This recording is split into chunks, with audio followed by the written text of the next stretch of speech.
Hi, my name is Marceline Compton. I'm a radiology practitioner's assistant here in Texas. I've been working in Texas as a technologist and an RPA for the past 9 years. The video you're about to see is going to be blunt and to the point. However, it's regarding Senate Bill 821 here in Texas. If you don't speak up and if you don't use your voice and pass this along, you could potentially be one of the 286,000 patients this is going to affect. Thank you for your time. Please, please, share this with everybody you know. Thank you. Hi, I'm Dr. Margie Cornwell. I am aunt to Marceline Compton. And I am a pathologist and I'm a hospital-based physician. But I know that the Senate bill that she's going to be talking about has ramifications for all hospital-based physicians.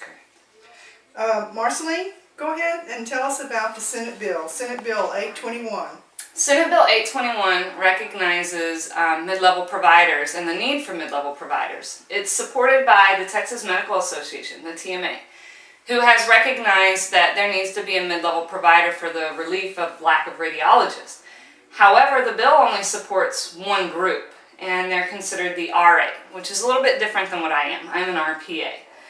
This bill is going to affect, if it's passed over the course of the next year, this bill has the potential to affect, or I know will affect, 286,000 patients over the course of the year that this bill is passed. That's a lot of patients in Texas, especially in rural areas where, we're traveling to see patients and they don't have very many. 296,000 patients that this bill is going to affect, and the 55 jobs. So, that's something that they need to look at and take into consideration.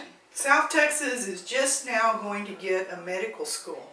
And all of South Texas, where you and I live, we're so happy about this. And they talk about the fact that in South Texas, there are not enough physicians for patients here. This is an underserved area of the state. And across the nation, in Texas, what is underserved in Texas is for the whole nation. It's the poorest area in Texas. So the argument that you're making for the hospitals in South Texas needs to go back to our legislatures, back to the people in Fort Worth, back to the people in San Antonio, back to our lawmakers. You're needed in South Texas, and your work is needed. That's correct. There are 3 of us that are currently working as RPAs, and there are also 4 students here in South Texas to become RPAs. There's not enough of us to even go around here in South Texas. You're absolutely right. And to remove us, my personal hospital that was looking to hire 2 more has told us, we're sorry, we don't have a job for you if you become an RA, because I can't function to the potential that they need. Tell everyone what you do in your work. Well, typically, my day starts at 8 a.m. just like everybody else. I go in and, I work with a lot of radiologists. It's hard to get radiologists here in South Texas. I go into work and I start my day running. I do roughly about 20 procedures a day. Procedures that are simple as, a patient drinking some barium and looking at the upper GI tract, to procedures a little bit more time consuming where you can send them, you stick a needle into their spine, you drink some fluid off. I do others where, we take some fluid out from the back by the lung or off from the tummy to help them feel better. Everybody knows there's a wait time. You walk into a hospital, there's a wait time. Our hospital's already packed. So if I become an RA, not only are they sitting in the lobby longer, but by the time they come into the room to have the procedure done, an RA can't do the procedure without the doctor there. What you do is you extend the work that is usually done by radiologists. Correct. Work that you're qualified to do with their supervision, but they're not in the room at the time. Correct. But this is the kind of work that has to be done in a hospital. Fluids that have to be drained off of the chest, fluid that has to be drained off of the abdomen. Studies that can be done with your supervision and then provided back to the radiologist for interpretation. We sit down and we discuss every single case at the end of the day. Also, I can call the physicians. I have a very close rapport to a lot of the physicians that I work with. Whereas an RA can't do that. They can't sit down. They can only talk to the radiologist. I can talk to them like a true extender can. Like nurse practitioners do, like PAs do. And I think everybody's very familiar with nurse practitioners. Correct. And with their physician assistants, and they appreciate the work that they do in the doctor's clinics. And we all understand there's not enough doctors, and these type of individuals help the doctors and help with the workload.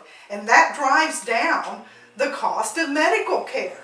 Absolutely. And that's what everyone is working toward. We want to keep our good medical care, but we have to get the cost down. So this Senate bill doesn't seem to make very much sense, does it? It keeps the cost down for one individual. The other one's not even working as an RA. So it does. It only keeps the cost down for one individual. But not for the patient. No, and that one individual is only going to count for 5,300 patients. I'm going to account for that by myself, just this year alone, just one RPA. And there's 55 of us out there. So this bill doesn't make sense. But yet you have some of the major sponsoring people, such as the American College of Radiology. They developed the RA, and they put this bill in, and it's a biased bill. It's out for their own agenda, and they forgot about the patients. And that's not right, and it's not fair. It's not fair to those 296,000 patients that aren't going to be seen. But nobody's standing up, and nobody's saying anything. Like so many things that happen in our legislature, if people aren't informed, they can't talk to the people making the bills. And that's what you're trying to do today. You're trying to help us understand. Yes. There's some big differences that, the public needs to know. The RA is not bad. I am not going to sit here today and say that I am better than an RA.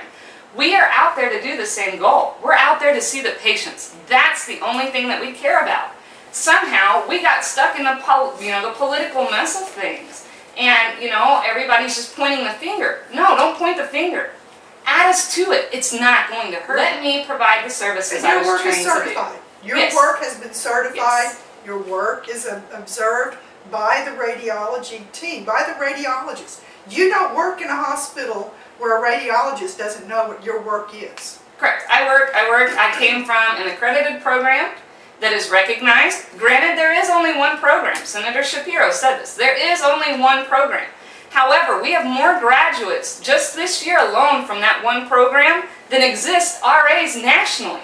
There's only 37 RAs nationally. There are 400 RPAs. This year graduating, there will be 67 RPAs graduating. There are 7 schools for the RAs. However, there are less than 10 enrolled, and none of which are in Texas.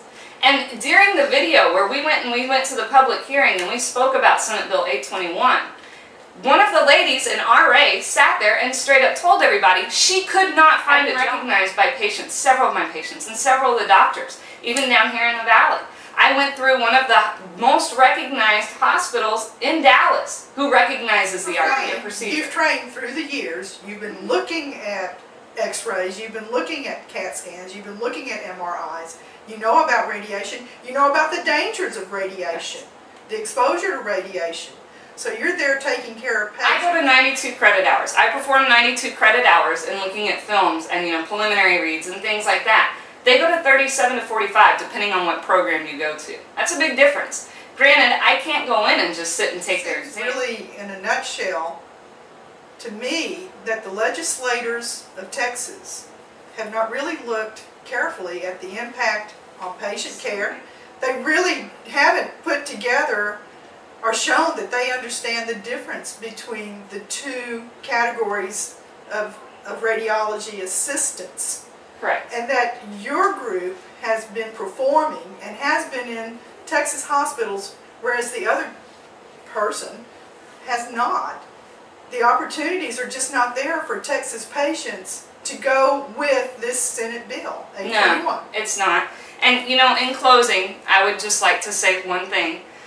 I put together a chart, and the RPAs, along with their interns, all 40 of us, along with our 15 interns, are going to account for 96% of the patients seen by mid-level providers, such as the RA and the RPA, here in Texas. 96%. Granted, those 2 RAs, one of which isn't working, but I gave them the benefit of the doubt, will account for only 4%. 4% of those patients. And guess what? This bill supports them. And guess what, Texas? You're supporting it too by not speaking up. So I ask you today, my grandfather passed away by negligence, and I don't want to see your families go through that. Please stand up. Let my voice be heard. Pass this on to everybody that you know. Vote no to Senate Bill 821, because in the end, you're going to be a patient, or your family member is, and I want to be the one taking care of them. So please, just pass this on. Let my voice be heard. I appreciate it, and thank you for your time. Thank you, Dr. Cornwell. Oh, thank you, Marcia Lee.